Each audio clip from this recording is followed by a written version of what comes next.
সালাম দিয়া বলতে শুরু করলেন, ওগো নবীজি, আপনি যদি অনুমতি দেন তাহলে আপনার জান কল্যাণ করা হবে, আর যদি অনুমতি না দেন আমি আজরাইল চলে যাব। আমার নবী বলেন, আজরাইল, আমি আর দুনিয়াতে থাকতে চাই না, আমি আমার মালিকের দরবারে চলে যাব। ওরে আজরাইল, তবে আমি আল্লাহর কাছে আমার দুইটা দরখাস্ত আছে। সুবহানাল্লাহ। ও আজরাইল,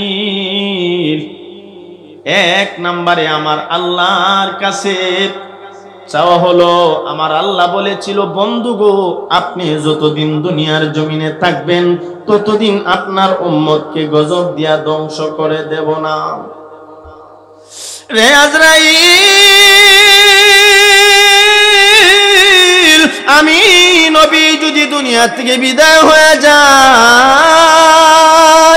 আল্লাহ পাক নিয়ে আবার আমার উম্মতকে গজব দিয়া ধ্বংস করে ফেলে, জিবরাইল আসার আগ পর্যন্ত অপেক্ষা করো। জিবরাইল আমিন দৌড়াইয়া আসলেন, ইয়া রাসূলুল্লাহ, ইয়া হাবিবাল্লাহ, ও আল্লাহর পয়গম্বর, ও নবীজি আপনি বলেন। নবীজি বলেন, জিবরাইল, আমার উম্মতকে আল্লাহ গজব দিয়া নিয়ে আবার ধ্বংস করে ফেলে, আমি জানতে চাই আমার আল্লাহ কই, জিবরাইল রে, আমার বন্ধুকে জানায়া দাও, আমি আল্লাহ আমার বন্ধুর উম্মতকে গজব দিয়া ধ্বংস করে দেব না। আল্লাহর নবী বলেন, আজরাইল, আর আমার চিন্তা নাই, আমার টেনশন নাই, আমার জান কল্যাণ করে ফেলো। এমনি আজরাইল আলাইহিস সালাতু ওয়াস সালাম রাহমাতুল লিল আলামিন নবী মুহাম্মদুর রাসূলুল্লাহ সাল্লাল্লাহু আলাইহি ওয়াসাল্লামের জান কল্যাণের জন্য হাতটা যখন নবীজির বুক মোবারকের উপর রাখলেন, রাখার সাথে সাথে নবীজি বলেন, আজরাইল তুমি কি করো? আজরাইল বলেন, নবী গো, আপনার জান কল্যাণ করতেছি। আমার নবী বলেন, আমার যেই পরিমাণ কষ্ট হইতেছে, এই কষ্ট কি আমার উম্মতর হবে নাকি? সুবহানাল্লাহ বলবেন না? রে আজরাইল, আমার যে কষ্ট হচ্ছে, এই কষ্টটা কি আমার উম্মতের হবে নাকি? আজরাইল আলাইহিস সালাতু ওয়াস সালাম বলে দিলেন, ওগো নবীজি, আপনাকে তো কোনো কষ্ট দেওয়া হয় না, আপনাকে কোনো কষ্ট দেওয়া হয় না। আমি আস্তে করে খুবই আদবের সাথে আপনার জানটা, আপনার রূহটা বের করার চেষ্টা করতেছি।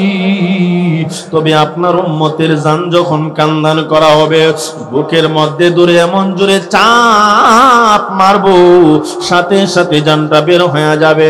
নবী আমার বলে, ও আজরাইল, তুমি বলো আমাকে কোনো কষ্ট দেও নাই, এরপর আমার যেন মনে হইতেছে উহুদ পাহাড়টা ভেঙে আমার বুকের উপরে রেখে দিয়েছ। এই 12 রবিউল আউয়াল নিয়ে অল্প কয়েক মিনিট কথা বলি, আমি আমার বক্তব্য শেষ করব। এই 12 রবিউল আউয়াল নিয়ে আমাদের দেশে কিছু ফেরকা ঝামেলা আসেনি না নাই?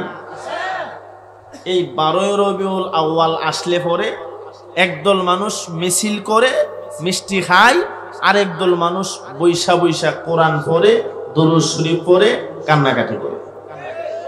আছে না? নাকি দুনো দলই লাফালাফি করে? এখন একদল মানুষ মিছিল করে, মিষ্টি খায়, লাফায়, কেন? আরেক দল মানুষ কোরআন পড়ে, দরুদ শরীফ পড়ে, লাফায় না, কান্নাকাটি করে, কেন? এই কেন কথাটা বলি, শেষ করে দিব ইনশাআল্লাহ। এবং আমাদের করণীয় কি? আপনারা জানেন, শুধু স্মরণ করিয়ে দিতে চাই, 12 রবিউল আউয়ালে নবীজি সাল্লাল্লাহু আলাইহি ওয়াসাল্লাম জন্মগ্রহণ করেছিলেন, কথা ঠিক? কিন্তু এর মধ্যে ইখতিলাফ আছে, কেউ বলেন 12 তারিখ, কেউ বলেন 8 তারিখ, কেউ বলেন 9 তারিখ।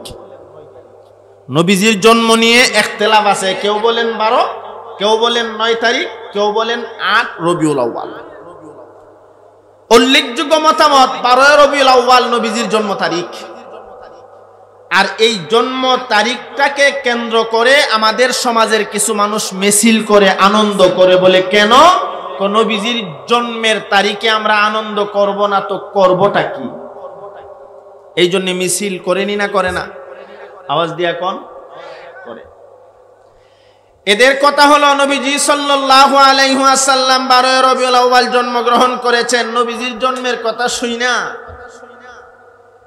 আসমান জমিন আরশ কলম জান্নাত জাহান্নাম ফেরেশতা যা কিছু আছে সব খুশি। জিবরাইল কো আমি নিজে খুশি, আল্লাহ স্বয়ং খুশি। জোরে কোন সুবহানাল্লাহ।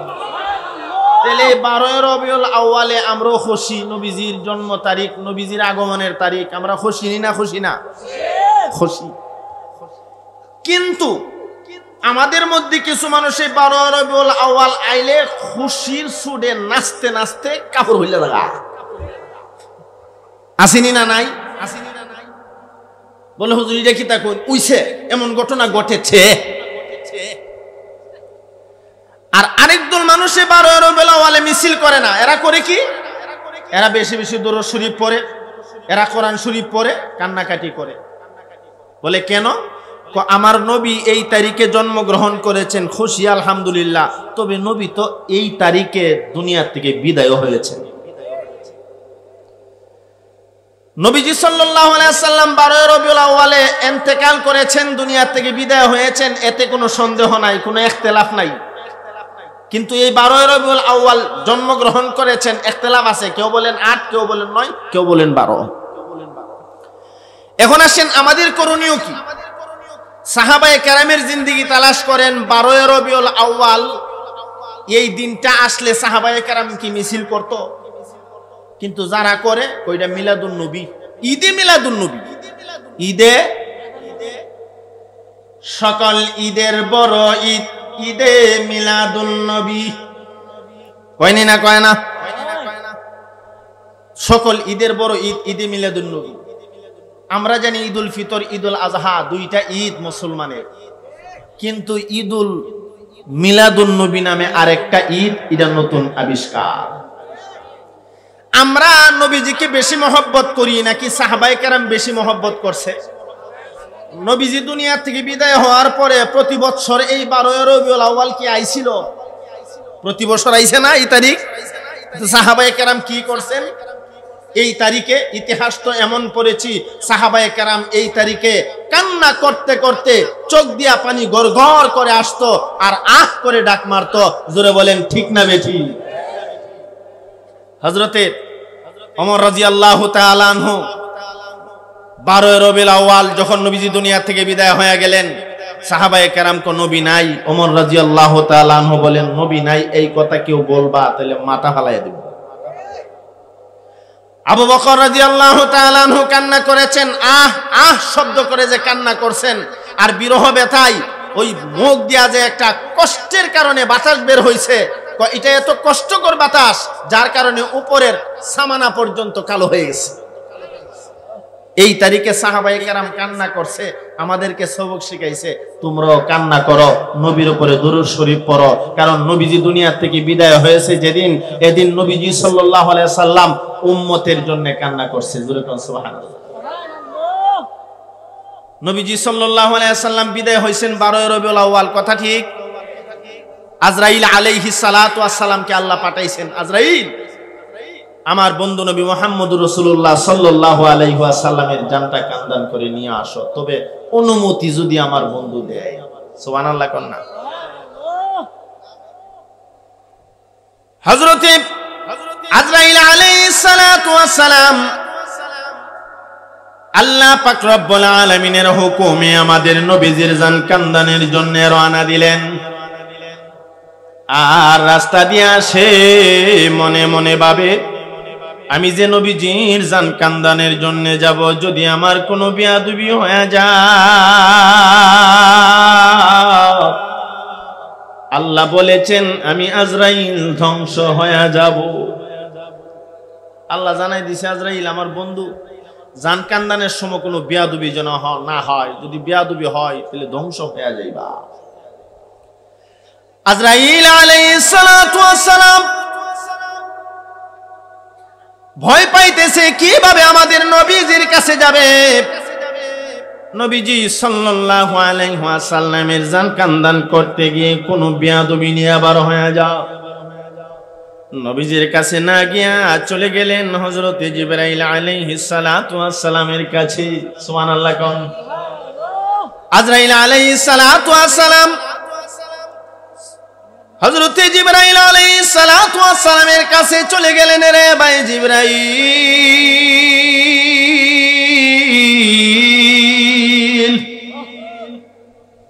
আল্লাহ বলেছেন রাহমাতুল লিল আলামিনের জান কান্দান করার জন্য, তবে বলেছেন যেন নবীজির সাথে কোনো বেয়াদবি না হয়। ও জিবরাইল, আমার ভয় হয় আমি নিয়ে আবার নবীজির সাথে কোনো বেয়াদবি করে ফেলি, আমার ভয় হয়। ও জিবরাইল, তুমি আমার সাথে একটু আসো। সুবহানাল্লাহ কোন না। তুমি আমার সাথে আসো, তুমি আগে যাইবা, নবীজির কাছে গিয়ে অনুমতি চাইবা।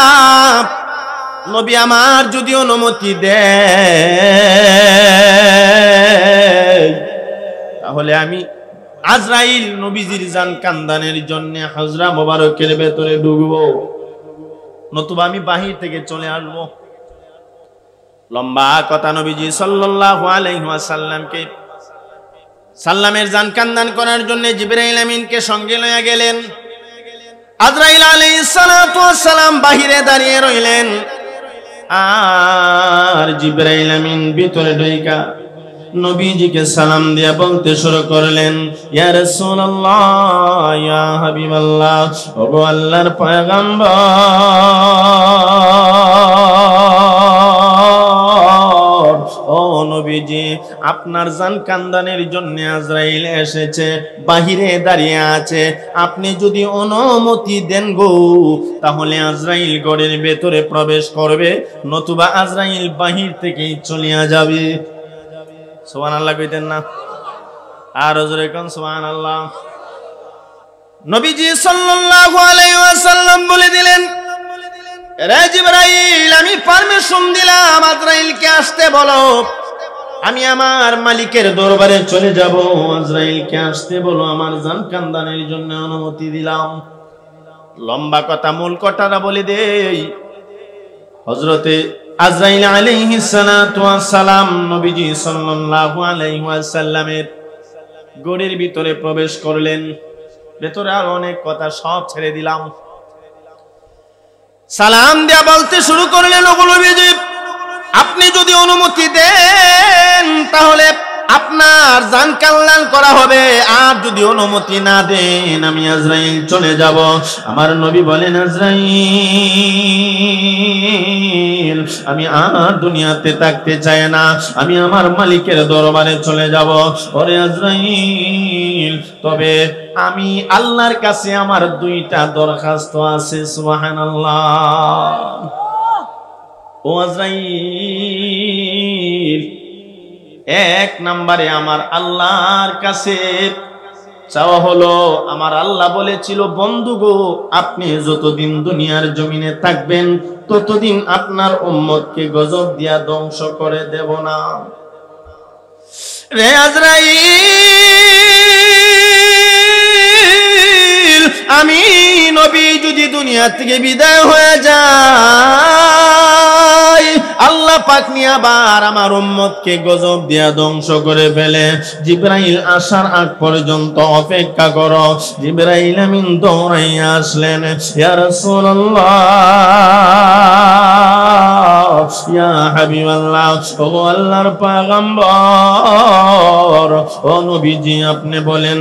নবীজি বলেন, জিবরাইল, আমার উম্মতকে আল্লাহ গজব দিয়া নিয়ে আবার ধ্বংস করে ফেলে, আমি জানতে চাই। আমার আল্লাহ কই, জিবরাইল রে, আমার বন্ধুকে জানায়া দাও, আমি আল্লাহ আমার বন্ধুর উম্মতকে গজব দিয়া ধ্বংস করে দেব না। আল্লাহর নবী বলেন, আজরাইল, আর আমার চিন্তা নাই, আমার টেনশন নাই, আমার জান কান্দান করে ফেলো। এমনি আজরাইল আলাইহিস সালাতু ওয়াস সালাম রাহমাতুল লিল আলামিন নবী মুহাম্মদুর রাসূলুল্লাহ সাল্লাল্লাহু আলাইহি ওয়াসাল্লামের জান কান্দানের জন্য হাতটা যখন নবীজির বুক মোবারকের উপর রাখলেন, রাখার সাথে সাথে নবীজি বলেন, আজরাইল তুমি কি করো? আজরাইল বলেন, নবী গো, আপনার জান কান্দান করে করতেছি। আমার নবী বলেন, আমার যেই পরিমাণ কষ্ট হইতেছে, এই কষ্ট কি আমার উম্মতের হবে নাকি? সুবহানাল্লাহ বলবেন না? রে আজরাইল, আমার যে কষ্ট হচ্ছে, এই কষ্টটা কি আমার উম্মতের হবে নাকি? আজরাইল আলাইহিস সালাতু ওয়াস সালাম বলে দিলেন, ওগো নবীজি, আপনাকে তো কোনো কষ্ট দেওয়া হয় না, আপনাকে কোনো কষ্ট দেওয়া হয় না। আমি আস্তে করে খুবই আদবের সাথে আপনার জানটা, আপনার রূহটা বের করার চেষ্টা করতেছি। তবে আপনার উম্মতের জান যখন কান্দান করা হবে, বুকের মধ্যে দূরে এমন জোরে চাপ মারবো, সাথে সাথে জানটা বের হয়ে যাবে। নবী আমার বলে, ও আজরাইল, তুমি বলো আমাকে কোনো কষ্ট দেও নাই, এরপরও আমার যেন মনে হইতেছে উহুদ পাহাড়টা ভেঙে আমার বুকের উপরে রেখে দিয়েছ। আরো জোরে কোন সুবহানাল্লাহ। এ জিবরাইল, এ আজরাইল, থামো থামো, একটু পরে যান, কান্দান করো, আমি আমার আল্লাহর কাছে আর একটা কথা বলতে চাই। জিবরাইল আমিন আসা পর্যন্ত অপেক্ষা করো। আমার আল্লাহ বলেন, যারে জিবরাইল যা, আমার বন্ধু কি বলতে চাই জলদি করে যা। এমনি জিবরাইল আমিন চলে আসলেন, সালাম দিয়া বলতে শুরু করলেন, ইয়া রাসূলুল্লাহ, ইয়া হাবিবাল্লাহ, ও আল্লাহর পয়গম্বর, ও নবীজি আপনি কি বলেন বলুন। এমনি নবীজি বলেন, রে জিবরাইল, আমার আল্লাহ আমার উম্মতকে যদি এমন মরণের কষ্ট দেয়, তাহলে আমার উম্মত এই মরণের কষ্ট সহ্য করতে পারবে না। আমার আল্লাহ জিবরাইলকে ডাক দিয়া জানায় দিল, রে জিবরাইল, আমার বন্ধুকে জানায় দাও, আমার বন্ধুর উম্মত যদি আমার বন্ধুকে মহব্বত করতে পারে, নিজের জানের থেকে, নিজের ছেলে মেয়ে থেকে, নিজের বিবি বাচ্চা থেকে, যদি সে নিজের জীবনের থেকেও আমার বন্ধুকে ভালোবাসে, আমি আল্লাহর হুকুম নবীর সুন্নত তরিকায় জীবন চালাই, মরণের কষ্ট হবে, তবে কষ্টটা টের পাবে না। মহব্বত নবীজিবে করব জীবন দিয়া, জোরে এখন ঠিক না বেঠিক? নবীর জন্য জীবন দিয়া দেব, রাজি আছিনি না নাই? কিন্তু আমরা দেশ নবীর জন্য জীবন দিবার লাগি স্লোগান দেয়, কিন্তু এক ফোঁটা রক্ত না। স্লোগান জান দিয়ালাম, কিন্তু এক ফোঁটা রক্ত সম্ভব না। আসেনি না নাই? প্রকৃত পক্ষে আশিক রাসূল যারা, এরা নবীর জন্য জীবন বাজি রাখছে, নিজের জীবনটা দিয়া দিছে, এরপরও একটা মুহূর্তের জন্য নবীজির মহব্বত অন্তর থেকে বের করে দেয় নাই। এরা মুখে মুখে বলে নাই, বাস্তবে ঠিক না বেঠিক? অভাব নাই ঘটনা, অভাব নাই ঘটনা। সাহাবায়ে কেরাম নবীজিকে মহব্বত করছে, আমরাও মহব্বত করি, ব্যবধান আছিনি না নাই? আওয়াজ দিয়া কন্যা। আল্লাহর নবীর এক প্রিয় সাহাবী, আমার ভাই হযরতে হানজালা বিয়া করছে, নতুন বিবি করে রাইখা জীবন দিছে। হুব্বে রাসূল কারে কয়? হযরতে সাদে সানবী জীবন দিয়া প্রমাণ করছে, নবীর জানের থেকেও বেশি ভালোবাসি। কথা ঠিক না বেঠিক? ও আমার ভাই, আমরা তো ভালোবাসার গান গাই, মুখে এক কথা আর অন্তরে আরেক জিনিস। আসেনি না নাই? অন্তরে নাই, খালি মুখে আছে, নবী গো আপনার জন্য জীবন দিয়ালাম, জান দিয়ালাম। আমার ভাই নবীর জন্য জীবন দিছে, জান দিছে, মাল দিছে, রক্ত দিছে, অভাব নাই ঘটনা, অভাব নাই ঘটনা। ইয়ামান দেশে একটা লোক বসবাস করে, যার নাম যাকব ইয়ামনি রাহমাতুল্লাহি আলাইহি। নবীর এত আশিক ছিল, নবীর এত আশিক ছিল, নবীজি সাল্লাল্লাহু আলাইহি ওয়াসাল্লামের উপরে দুরূদ শরীফ পাঠ করত। 1000 বার দুরূদ শরীফ না পড়ে কোনোদিন ঘুমাই নাই। 1000 বার পড়ছে, কইরা ঘুমাইছে। আর আমরা তো খালি 12 বুলাওয়ালাইলে যা দুরূদ শরীফ পড়ন যা, আর যা মিছিল করা যা, এরপরে আর খবর নাই। যাকব ইয়ামনি রাহমাতুল্লাহি আলাইহি নবীর কত বড় আশিক ছিল, কত বড় প্রেমিক ছিল। একদিনের ঘটনায় আসছে, তৎকালীন সময়ের এক শিয়া ব্যক্তি খবর পাইল যখবে এমনই নবীর জন্য এত আসে, রাত দিন 24 ঘন্টা খালি নবী আর নবী জপে, নবীর উপরে দরুদ শরীফ পড়ে। ও আমার ভাই, শিয়া লোক যারা, এরা কি নবীরে ভালোবাসেনি? নবীর দুশমন। এদের আকীদা বিশ্বাস শেষ নবী হলো হযরতে আলী রাদিয়াল্লাহু তাআলা আনহু। জিবরাইলকে আল্লাহ পাঠাইছিল ওহিনিয়া আলীর কাছে যাওয়ার জন্য। পথ বলাইয়া জিবরাইল চলে আসছে মুহাম্মদ নবীর কাছে। নাউজুবিল্লাহ কইতেন না?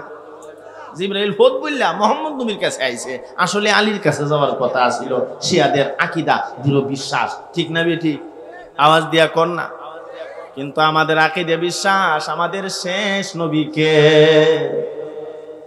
শেষ নবী মুহাম্মদুর রাসূলুল্লাহ সাল্লাল্লাহু আলাইহি ওয়াসাল্লাম। মা কানা মুহাম্মাদুন আবা আহাদিম মির রিজালিকুম ওয়ালাকির রাসূলুল্লাহ ওয়া খাতামান নাবিয়্যিন। নবীজি মুহাম্মদ রাসূলুল্লাহ সাল্লাল্লাহু আলাইহি ওয়াসাল্লাম শেষ নবী। নবী বলেন আনা খাতামান নবী লা নবিয়্যা বাদি, আমি শেষ নবী, আমার পরে আর কোন নবী নাই। তবে কাদিয়ানীর গোষ্ঠী কয় গোলাম আহমদ কাদিয়ানী শেষ নবী, তা বন্ড কাফের। কথা ঠিক না বেটি? আমার ভাই, শিয়া ব্যক্তিটা যাকব ইয়ামিনীকে কষ্ট দেওয়ার জন্য সে দাওয়াত করে যাকব ইয়ামিনীকে বাড়িতে নিলেন আর বললেন, রে যাকব ইয়ামিনী, আমার বাড়িতে আজকে তোমার দাওয়াত। লম্বা কথা সংক্ষেপে 2-1 মিনিটে বলে দেয়। বাড়িতে নিলেন, নিয়া কয় তুমি দুরূদ শরীফ পড়ো কার উপরে? কোন নবী মুহাম্মদুর রাসূলুল্লাহ সাল্লাল্লাহু আলাইহি ওয়াসাল্লামের উপরে। কোন না, আর দুরূদ শরীফ পড়বে না। যাকব ইয়ামিনী কন্যারে না, আমার জীবন চলে যাবে, এরপর আমি নবীর দরুদ ছাড়ব না। ঘরের ভিতরে বসাইলেন, আক্রমণ শুরু করে দিলেন। ডাক দিয়া বলেন, রে যাকব ইয়ামিনী, নবীর জন্য যেহেতু অতই তোমার আশেক, তুমি এতই নবীর আশেক, তোমার জিহ্বাটা এখন কেটে ফেলা হবে। কেমনে নবীর উপরে দরুদ ফরজ দেখতে চাই? আমার ভাই, যাকব ইয়ামিনী 2টা চোখের পানি ছেড়ে বিনাইয়া বিনাইয়া কান্দে আর বলে, আল্লাহ তোমার বন্ধুর উপরে দরুদ শরীফ পড়ার কারণে, তোমার বন্ধুকে মহব্বত করার কারণে আমার আজকে এই পরিস্থিতি। ও আমার ভাই, সর্বোপরি এই শিয়া লোকগুলি এসে যাকব ইয়ামিনীর জিহ্বাটা কেটে ফেলেছে। নাউজুবিল্লাহ, জিহ্বাটা কেটে ফেলেছে। আল্লাহ নবীর মহব্বতের আমার ভাই হযরতে যাকব ইয়ামিনী কাটা জিহ্বা হাতে লইয়া কান্না করে আর বলে, আল্লাহ তোমার বন্ধুর উপরে দরুদ শরীফ পড়ার কারণে আজকে আমার এই অবস্থা। আল্লাহ গো, তোমার কুদরতি দিলে কি মায়া লাগে না? আল্লাহ তোমার কি দয়া লাগে না?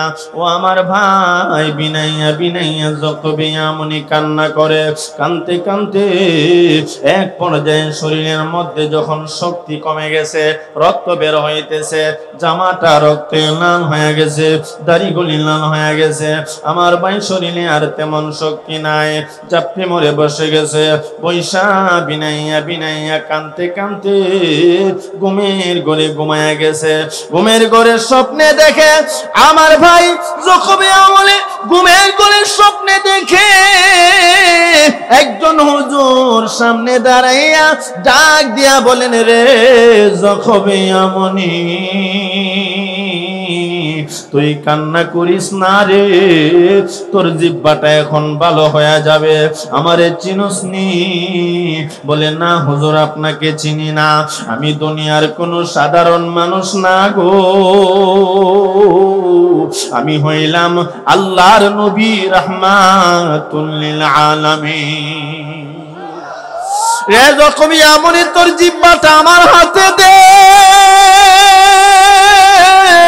জিহ্বা হাতে লইয়া রাহমাতুল লিল আলামিন তুতু মোবারক জিহ্বার মধ্যে লাগাইয়া দিলেন। লাগাইয়া জিহ্বাটাকে জিহ্বার জায়গায় লাগাইয়া দিলেন আর তুতু দিয়া দিলেন। মালিকের দরবারে বলেন, মালিক আমি আমার কাজ করেছি গো, তুমি আমার আশিকের জিহ্বাটা জোড়া লাগায়া দাও। আমার ভাই ঘুমের ঘরে স্বপ্নে দেখে যকবিয়ামনি নবীজি সাল্লাল্লাহু আলাইহি ওয়াসাল্লাম তার জিহ্বাটাকে লাগায়া দিছে, সাথে সাথে জিহ্বাটা জোড়া লাগা গেছে। স্বপ্নে যুগে না বাস্তবে? স্বপ্নে যুগে। আমার ভাই স্বপ্নে যুগে দেখে জিহ্বা ভালো হয়ে গেছে। ঘুম যখন ভাঙ্গা গেল, স্বপ্ন চলে গেল। ঘুম থেকে ওইটা দেখে স্বপ্নে যা দেখছিল বাস্তবে তা হয়ে গেছে।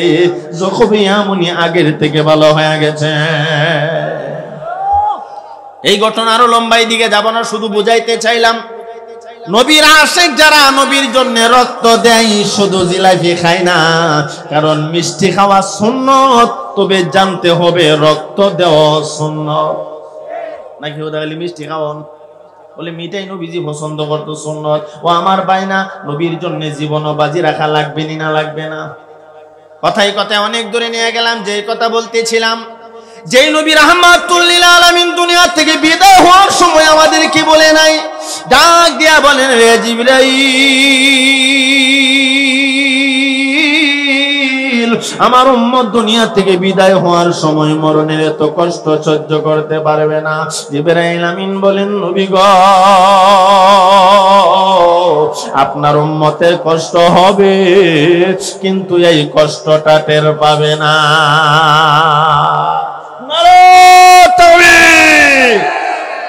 নারে তাকবীর, নারে তাকবীর। আল্লামা আব্দুল খালেক সুরুজপুরি সাহেব হুজুরের আগমন, প্রধান অতিথির আগমন, আল্লাহর ওলির আগমন। নারে তাকবীর। আলহামদুলিল্লাহ, হুজুর চলে আসছেন। আমার ব্যাটারি ফিউজ হয়ে গেছে গা। ফিউজ নি না, ফিউজ না। আমি রাস্তা দিয়ে আইসি আর বিসি, হুজুর আমার মুরব্বী না, আপনি আমার মুরব্বী, দিক নির্দেশনা দিবেন। কোন আপনার বাপ বালা আছে, মা ডুইব। আমি হুজুরের কাছে দোয়া চাই, আপনার কাছে দোয়া চাই। আজকের মতো আমি এখানে শেষ করবে। তবে হুজুর একটা মিনিট সময় দিলেন। হুজুরের কদম আত্রাইকা 1 মিনিট হুজুর অনুমতি দিছে। বলে কে রে? আমি আগে একটা কথা কয়ে ফেস লাগাই রাখছি, ফেসটা ভেঙে দিয়া যাই। বলছিলাম কথা, ঈদে মিলাদুন নবী 12 রবিউল আউয়াল আমরা দেশ মানুষ পালন করেনি না করে না? কিন্তু আমরাও পালন করতাম যদি এই দিন সাহাবায়ে কেরাম মিছিল আকারে পালন করত। কথা ঠিক না ঠিক?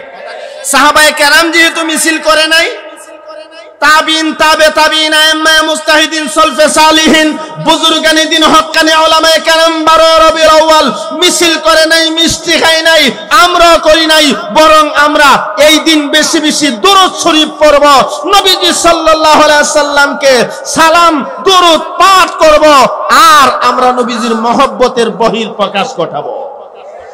মিষ্টি খাইয়া নাকি বেশি বেশি দুরূদ শরীফ পড়া। আল্লাহ আমরারে তৌফিক দান করেন। কোন আমিন। আরো জোরে কোন আমিন। যদি আপনি প্রকৃতপক্ষে নবীর আশেক হয়ে থাকেন, তাহলে নবীজির প্রকৃতপক্ষে আশেক কারা? নবী বলেন, মান আহাব্বা সুন্নতি ফাকাদ আহাব্বানি ওয়া মান আহাব্বানি কানা মাই ফিল জান্নাহ। যারা আমি নবীর সুন্নতকে মহব্বত করবে, এরা যেন আমি নবীকে মহব্বত করলো। আর করলে হবেটা কি? নবী বলেন, আমার সাথে জান্নাতে থাকবা। যারা মিছিল করতো, যা দেখবেন একটারও চুতার দাড়ি নাই, একটাও নামাজ পড়ে না। আসেনি না নাই? নবী নামাজ পড়ছেনি না হরে নাই? সাহাবায়ে কেরাম দীক্ষা নবীর থেকে শিক্ষা নামাজ পড়ছেনি না হরে নাই? সাহাবায়ে কেরাম দাড়ি রাখছেনি? তো সাহাবায়ে কেরামের আদর্শে আদর্শবান হও, নবীর আদর্শে আদর্শবান হও, নবীর আখলাকে আজিমা সুন্নত দাড়িটা রাখো, নবীর সুন্নতের ভালোবাসার গান গাও। কিন্তু না, সুন্নতের নামে খবর নাই, খালি দুইটা টুট দিয়ে বট বট বট বট। আসেনি না নাই? এরা কি আশেকে রসুল না আশেকে রসুল নামে বন্ড? আপনারা তিলনগর আসেনি না নাই? না, আপনারা তিলনগর নাই, তবে আমরা এলাকাতে আছে। আগামী 12 রবিউল আউয়াল আসতেছে, আগামী কালকের হরের দিন। আমরা মিছিল করব না বেশি বেশি দুরূদ শরীফ পাঠ করব? বেশি বেশি দুরূদ শরীফ পাঠ করব, নবীজি সাল্লাল্লাহু আলাইহি সাল্লামের উপরে দুরূদ পাঠ করব, কোরআন তেলাওয়াত করব, কান্নাকাটি করব। বলে কেন? কারণ যেই দিন আবার বাবা দুনিয়াতে আসছে, এই দিন আমার বাবা ইন্তেকাল করছে, তাহলে এই দিনটা আকলমন্দের জন্য করণীয় হলো দুইজন হুজুর আইনা বাতুত খাওয়ায় দোয়া ওয়া ফরাও কান্দাকাটি করো। নাকি যেদিন বাবা দুনিয়াতে আসছে এই দিনই বাবা দুনিয়া থেকে বিদায় হয়েছে, পাঁচজন বেন ফাটে না খালি ডুল হিড়ে বাজ। বাবার প্রকৃত সন্তান যদি হয়, তাহলে বাবা যেদিন দুনিয়া থেকে বিদায় হয়েছে, এই বাবার প্রকৃত সন্তান হলে এই দিন কোনোদিন মিছিল মিটিং নাচানাচি করতে পারে না। বাবার সত্যিকার অর্থে সন্তান এই দিন বাবার কবরের পাশে গিয়া তেলাওয়াত করবে কোরআন, আর বাবার কবরের পাশে দাঁড়ায়া চোখের পানি ছেড়ে কান্না করবে। কথা ঠিক না বেঠিক? আমাদের রুহানি পিতা হযরতে মুহাম্মদ রাসূলুল্লাহ সাল্লাল্লাহু আলাইহি সাল্লাম, এই জন্য আমরা এই দিন নবীজি সাল্লাল্লাহু আলাইহি সাল্লামের উপরে বেশি বেশি দুরূদ শরীফ পাঠ করব। আর আকাবিরা আসলাফ উলামায়ে দেওবন্দ মুরব্বিরা যে দিক নির্দেশনা দিবেন, এই দিক নির্দেশনা মতে আমরা জিন্দেগি চালাইব। আল্লাহ তৌফিক দান করেন, কোন আমিন। সাথে বলতে চাই, নবীর জন্য জীবন বাজি রাখবো, মুখে না অন্তরে। আজকে সারা বাংলাদেশে দেখা যায় নবীর সুন্নতের বিরোধিতা করে নাস্তিক মুরতাদ আসেনি না নাই? সুস্পষ্ট ভাষায় এই মাহফিল থেকে বলতে চাই, যারা বাড়ি রবিউল আউয়াল আসলে পরে নাচানাচি করে, এরা একদিনও নবীর বিরুদ্ধে নাস্তিক মুরতাদরা কথা বলে এদের বিরুদ্ধে স্লোগান দেয় না। কোনদিন না ফ্রান্সের মেক্রু আরো কত নবীজির সুন্নতের আক্রমণ করেছে, এরা কোনো মিছিল মিটিং তখন হয় না। আন্দোলন করলে ঝামেলা হইতে পারে। আর প্রকৃত পক্ষে আশেক রাসূল যারা, এরা নবীর জন্য নবীর সুন্নতের জন্য জীবন বাজি রাখছে, আসেনি না নাই? এই মাহফিল থেকে আমরা সুস্পষ্ট ভাষায় বলতে চাই, যে সমস্ত নাস্তিক মুরতাদরা নবীর সুন্নতের বিরুদ্ধে কথা বলে, নবীর সুন্নতকে আক্রমণ করে কথা বলে, নবীর ইজ্জতের উপরে আক্রমণ করে, এদেরকে সুস্পষ্ট ভাষায় বলতে চাই, আমরা উম্মতে মুহাম্মদী প্রয়োজন হলে নাস্তিক মুরতাদকে প্রতিহত করবার জন্য, জবাব দেওয়ার জন্য জীবন বাজি রাখবো। মাথায় কাপড়ের কাপড় বেড়ে ময়দানে ঝাঁপিয়ে পড়ার জন্য কারা কারা তৈরি আছেন? হাত তুলে দেখা।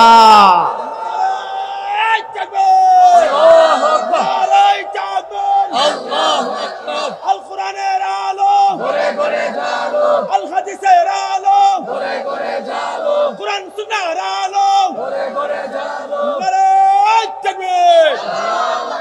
আমি আমার আলোচনা এখনই শেষ করছি। আমার শায়েখ, আমি মুরব্বি মানলাম হুজুর আপনাদের সামনে, হুজুর আমার দিক নির্দেশনা দিবে, হুজুর আমার জন্য দোয়া করবেন। এ সমস্ত শায়েখ মুরব্বি, এরার দিক নির্দেশনা চললে জীবন উজ্জ্বল হবে ইনশাআল্লাহ। এই জন্য মুরব্বিরা আমাদেরকে যে সিদ্ধান্ত দিবেন, ব্রাহ্মণবাড়িয়ার মুরব্বিরা, সারা বাংলাদেশের মুরব্বিরা আমাদেরকে যে সিদ্ধান্ত দিবেন, উলামা হযরত আকাবিরা আসলাফের মতে আমরা একমত হয়ে চলবো। আল্লাহ আমাদেরকে তৌফিক দান করেন। সকলে মহব্বতের সাথে বলি আল্লাহুম্মা আমিন।